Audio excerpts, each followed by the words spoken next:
Hey gamers, it's time for another episode of History of Gaming.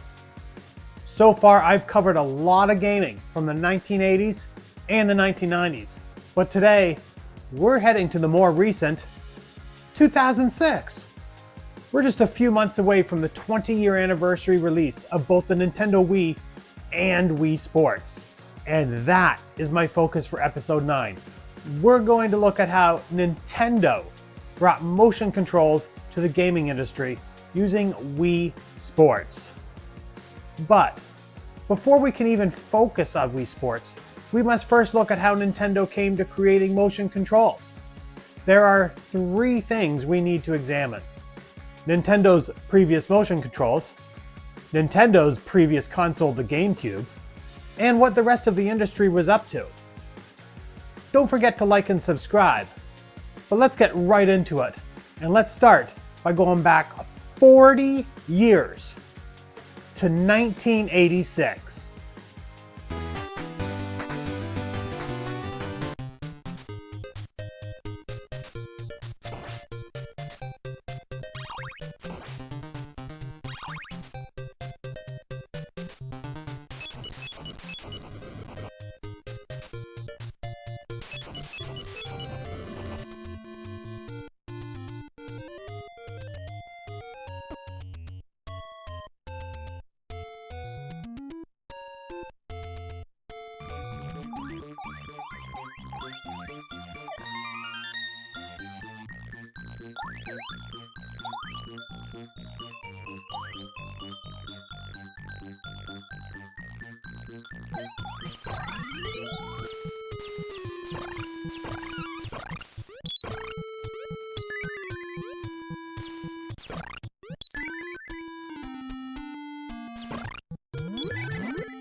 You see, Wii Sports wasn't Nintendo's first foray into motion controls. 20 years prior, in 1986, Nintendo released the Power Pad. The Power Pad was a mat that used foot movement on weight-bearing buttons for the original NES. It sounded like you were stepping on crinkly paper each time you took a step. And believe it or not, there were a dozen games you could use it with, like World Class Track and Meet, or the game you see behind you, Dance Aerobics. You can even see right in the middle on the bottom there's the pad, and it tells you exactly when to step and what order it wants it in. And that's how the Power Pad operated. That led 3 years later, in 1989, to Nintendo releasing the Power Glove. The Power Glove had great potential, as we saw in Punch-Out!, Bad Street Brawler, Rad Racer, or even Super Glove Ball, when your actual hand movement could have an effect. But the precision of those movements, it was tricky to say the least. And if you tried using the Power Glove as a controller, yikes, good luck. At the other end of the 90s decade, a third-party company created the Tilt Pak. Nintendo would even officially recognize the Tilt Pak at one point. The Tilt Pak plugged into your Nintendo 64 controller. The players would often have their Rumble Packs.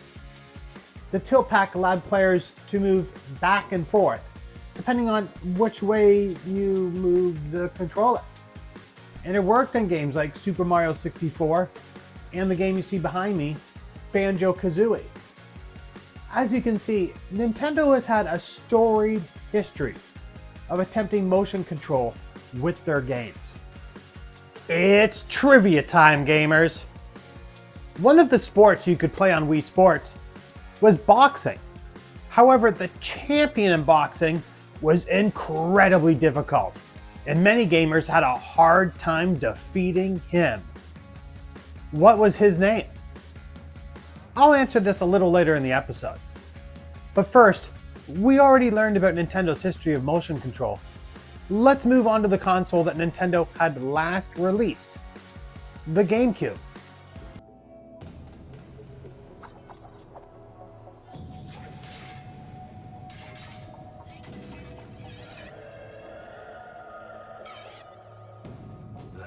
start a fight. Over 20 unexpected characters in one big brawl. Now that's a fight. Super Smash Bros. Melee. Only for Nintendo GameCube. Rated T for teen. Focusing on Nintendo's consoles. Before the Wii, Nintendo was focused on the GameCube, which came out 5 years prior, on November 18th, 2001. The GameCube is probably Nintendo's most underrated console, but it gave us hits like The Legend of Zelda Wind Waker, Mario Kart Double Dash, Super Smash Bros. Melee, Resident Evil 4, and Super Mario Sunshine.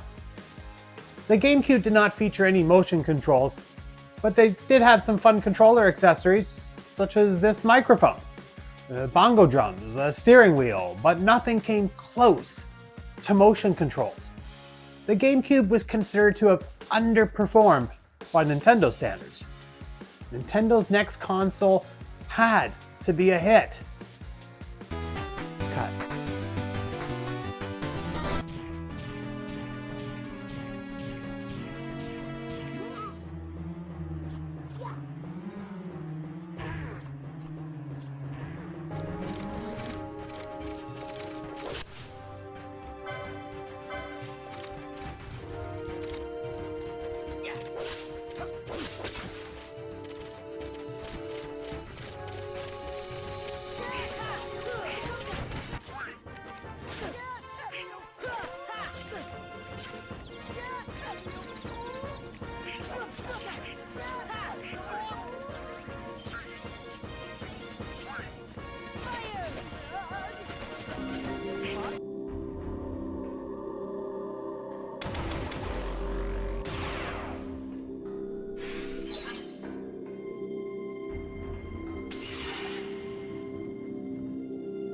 It's now 2006.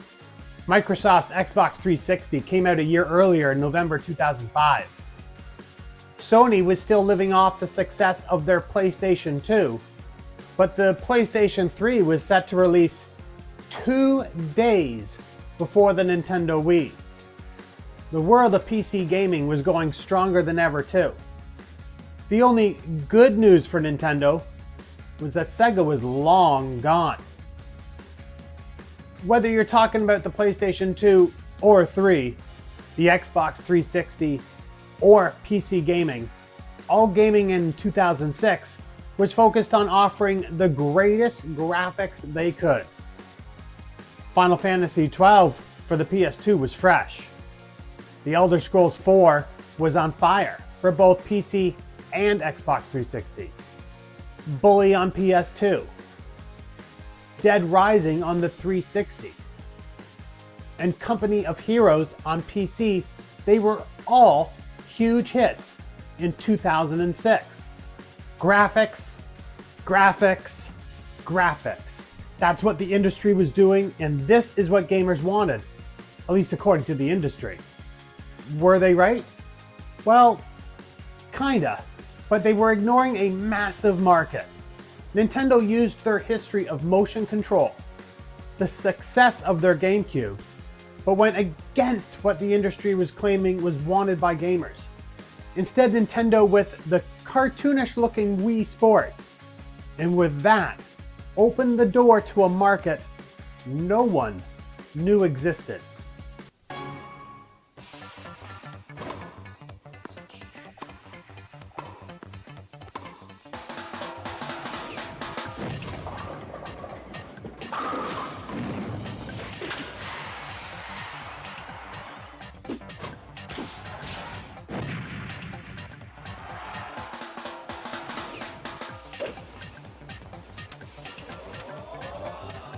Wii Sports, only on Wii.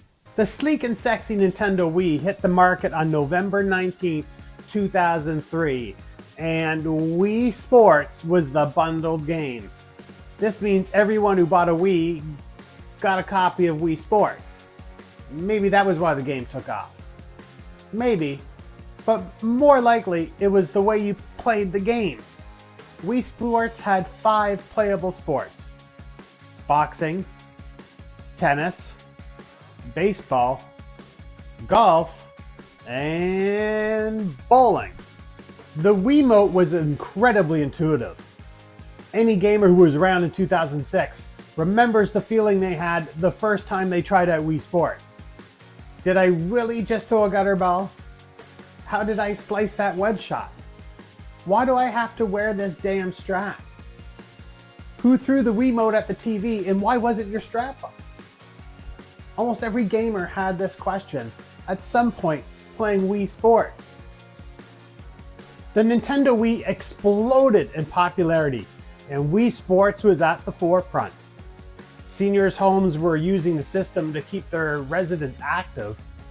News anchors played the games live on air. Late-night TV hosts played in front of their studio audience. Physiotherapists used Wii Sports to rehab their clients. Even professional athletes marveled at the game's motions and compared it to the real sports. I can even remember going to a stag and dough party in which Wii Bowling was used as part of a casino theme. Wii Sports was everywhere. Before Wii Sports, the idea of movement affecting gameplay had mainly been hypothetical. By bringing Wii Sports to the gaming world, Nintendo opened a Pandora's box in gaming innovation. Nintendo was at the forefront, of course, bringing out even more games that use the motion controls, such as The Legend of Zelda, Skyward Sword, Mario Kart Wii, and Red Steel 2. Less than 2 years after the release of the Nintendo Wii, Nintendo doubled down with the release of the Balance Board. Packaged with Wii Fit, Nintendo leaned into continuing to help people get fit using video games. The Wii Fit would take people through yoga, aerobics, strength training, and balance minigames.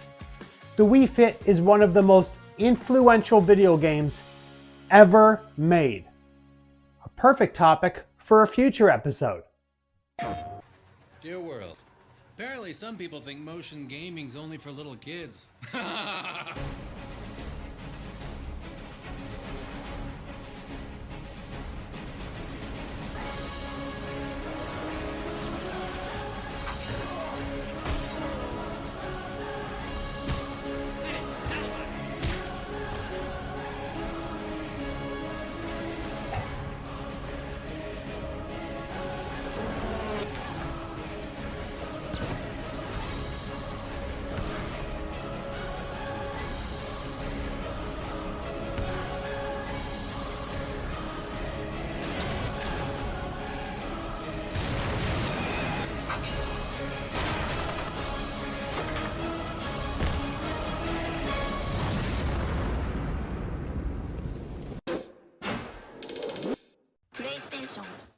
It's now 2010, and Sony and Microsoft have finally responded.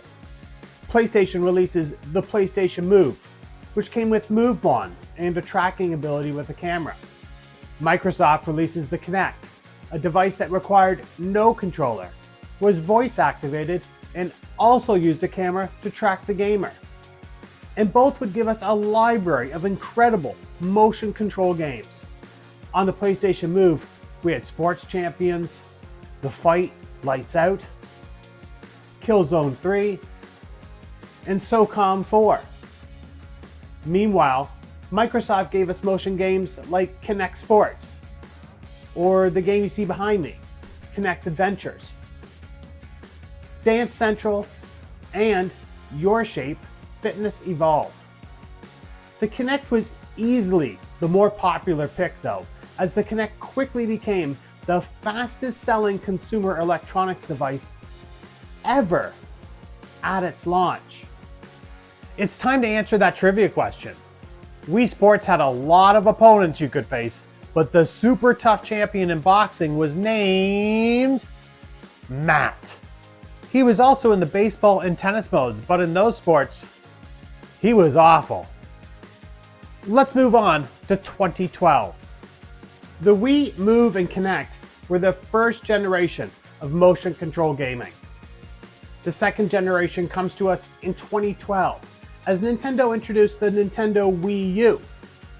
Nintendo was changing the game again with touchscreen capability and asymmetric gameplay, but it was actually a step back for Nintendo, as less games featured motion controls.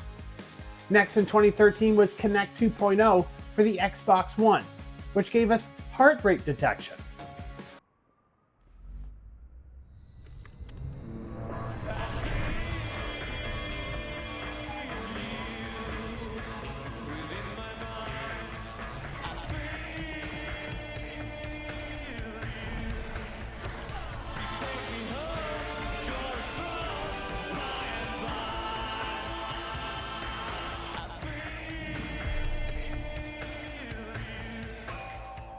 But the most significant change in motion controls came with virtual reality. First came Sony's PlayStation VR, followed by the Oculus Rift. Full immersion into a video game has become a possibility. And for years, it looked like virtual reality was the future of gaming. And it may still well be where we are headed. But virtual reality has slowed down significantly in the last few years. Nintendo has since improved motion control playing thanks to the controls of the Switch and Switch 2. Oculus gave us the Quest to make virtual reality possible as a standalone. And Sony improved their virtual reality so much with the VR2 that Sony is seen by many as the leader in VR now. Microsoft, well, they've been fairly quiet since the Kinect 2.0 for the most part.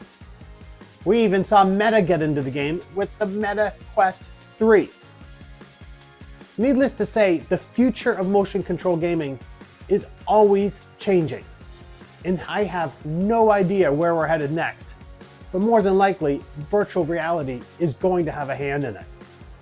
But none of this current technology would be where it is now if it wasn't for Wii Sports. And that's why it's so easy to say that Nintendo's Wii Sports had a huge impact on the gaming industry. Thanks for watching episode 9. I'll be back with another episode shortly. Until then, check out one of the previous 8 episodes. You can also join my Discord for more up-to-date timing, or my Twitch to catch me live. Thanks again, and until next time, GG's.